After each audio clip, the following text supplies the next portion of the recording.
l'agence vietnamienne d'information a sélectionné pour vous les 10 événements internationaux les plus marquants de 2025. Le président américain Donald Trump a annoncé le 2 avril des droits de douane réciproques allant de 10% à 49% sur la plupart des produits importés afin de protéger la production nationale. Une mesure qui a perturbé l'ordre commercial mondial, interrompu les chaînes d'approvisionnement et propulsé le cours de l'or à des sommets. Les économies doivent adapter leur politique de réponse et pousser les négociations pour parvenir à des accords commerciaux. En raison des impacts de cette guerre tarifaire, les tensions commerciales entre les États-Unis et la Chine sont les plus vives depuis 2018. Le conflit frontalier entre la Thaïlande et le Cambodge s'est ravivé suite à des affrontements entre les armées des deux pays le matin du 28 mai, affectant gravement les relations bilatérales et la stabilité régionale. L'ASEAN et la communauté internationale ont exhorté à une solution diplomatique qui a abouti à un accord de paix, à la mise en place d'un mécanisme de patrouille conjointe, à la coordination sur la sécurité frontalière et à un engagement à renforcer le dialogue bilatéral. Cependant, cet accord de paix a été violé à plusieurs reprises. Les experts mettent en garde contre sa fragilité compte tenu de l'histoire des conflits entre les deux pays. Le Fonds monétaire international, FMI, et l'Organisation de coopération et de développement économique, OCDE, estiment que l'économie mondiale pourrait atteindre un taux de croissance de 3,2% en 2025, témoignant de la grande capacité d'adaptation de nombreuses économies face à la guerre tarifaire mondiale, aux conflits dans diverses régions et à la fermeture prolongée du gouvernement américain. Tout au long de l'année, les cours de l'or, du pétrole brut et des actions ont connu de fortes fluctuations. L'or n'en finit plus de battre des records, atteignant son sommet historique de 4 503,30 $ l'once le 23 décembre aux États-Unis. La course à l'intelligence artificielle, IA, s'accélère parmi les entreprises technologiques développant des modèles de l'IA générative et à faible coût, ce qui impacte profondément la structure, l'ampleur et la répartition de la main-d'œuvre à l'échelle mondiale. L'IA n'est pas seulement un enjeu technologique, mais devient aussi un nouveau front géopolitique, où la puissance technologique détermine l'avantage stratégique. Lors du sommet pour l'action sur l'intelligence artificielle, à Paris, en France, en février 2025, 61 pays ont adopté une déclaration sur une intelligence artificielle ouverte, inclusive et éthique pour les peuples et la planète. Le conflit au Moyen-Orient a connu une escalade totale, culminant avec des échanges de frappes aériennes de 12 jours et nuits, du 13 au 24 juin, entre Israël et l'Iran, suivies de frappes israéliennes sur le Qatar et d'une propagation des tensions au Liban et au Yémen.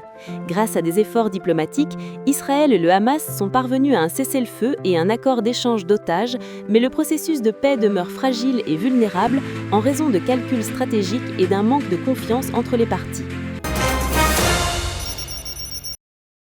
De nombreux efforts diplomatiques ont été déployés pour mettre fin au conflit russo-ukrainien, les États-Unis et l'Europe ayant formulé des propositions de paix. Le président américain, Donald Trump, s'est entretenu séparément avec le président russe Vladimir Poutine et le président ukrainien Volodymyr Zelensky, mais n'a pas encore pu arranger des négociations directes entre les dirigeants russes et ukrainiens. Pendant ce temps-là, les hostilités se poursuivent sous de nouvelles formes, avec de lourdes pertes pour les deux côtés. Le changement climatique a atteint des niveaux extrêmes sans précédent, provoquant de graves catastrophes naturelles dans plusieurs régions du monde. Séismes au Myanmar, super typhons et inondations dans de nombreux pays d'Asie et des Caraïbes, incendies de forêt en Grèce, au Canada, aux États-Unis, en Australie. Ces catastrophes ont fait des milliers de morts, bouleversé la vie de millions de personnes et causé des pertes économiques estimées à 220 milliards de dollars. Dans ce contexte, la 30e conférence des parties à la Convention cadre des Nations Unies sur les changements climatiques, COP30, tenue au Brésil, n'est pas parvenue à un accord sur la réduction de l'utilisation des combustibles fossiles, soulignant la nécessité de renforcer les efforts mondiaux pour freiner le réchauffement de la planète. La Russie, la Chine et de nombreux autres pays à travers le monde ont célébré le 80e anniversaire de la victoire sur le fascisme avec des manifestations d'ampleur comme des défilés militaires sur la place Rouge à Moscou et sur la place Tiananmen à Pékin.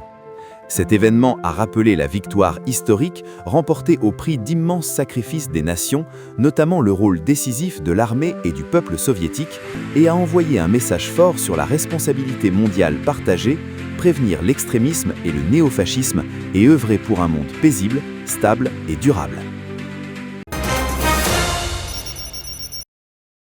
L'adhésion officielle du Timor-Leste à l'ASEAN, le 26 octobre, constitue une avancée importante qui affirme la détermination de l'ASEAN à renforcer sa solidarité interne et à élargir sa coopération régionale. Elle témoigne également de l'engagement de l'ASEAN à bâtir une communauté inclusive garantissant qu'aucune nation d'Asie du Sud-Est ne soit exclue du processus de développement commun. L'admission de ce nouveau membre renforce par ailleurs la coordination au sein de l'ASEAN pour relever les défis régionaux et mondiaux. Au Royaume-Uni, des médecins ont traité avec succès un enfant de 3 ans atteint du syndrome de Hunter, une maladie génétique rare, grâce à une thérapie génique de pointe. Le Service national de santé britannique, NHS, a officiellement adopté la thérapie Casgevy, basée sur la technologie d'édition génique CRISPR, pour le traitement des patients atteints de drépanocytose et d'anémies héréditaires dues à des mutations génétiques. CRISPR est une technologie médicale révolutionnaire qui permet l'identification et la réparation précise de segments d'ADN défectueux. Elle ouvre ainsi la voie au traitement de maladies génétiques, du cancer, du HIV et d'autres affections, soit en réparant les gènes directement dans l'organisme, soit en modifiant des cellules prélevées dans l'organisme, puis en les réintroduisant dans l'organisme.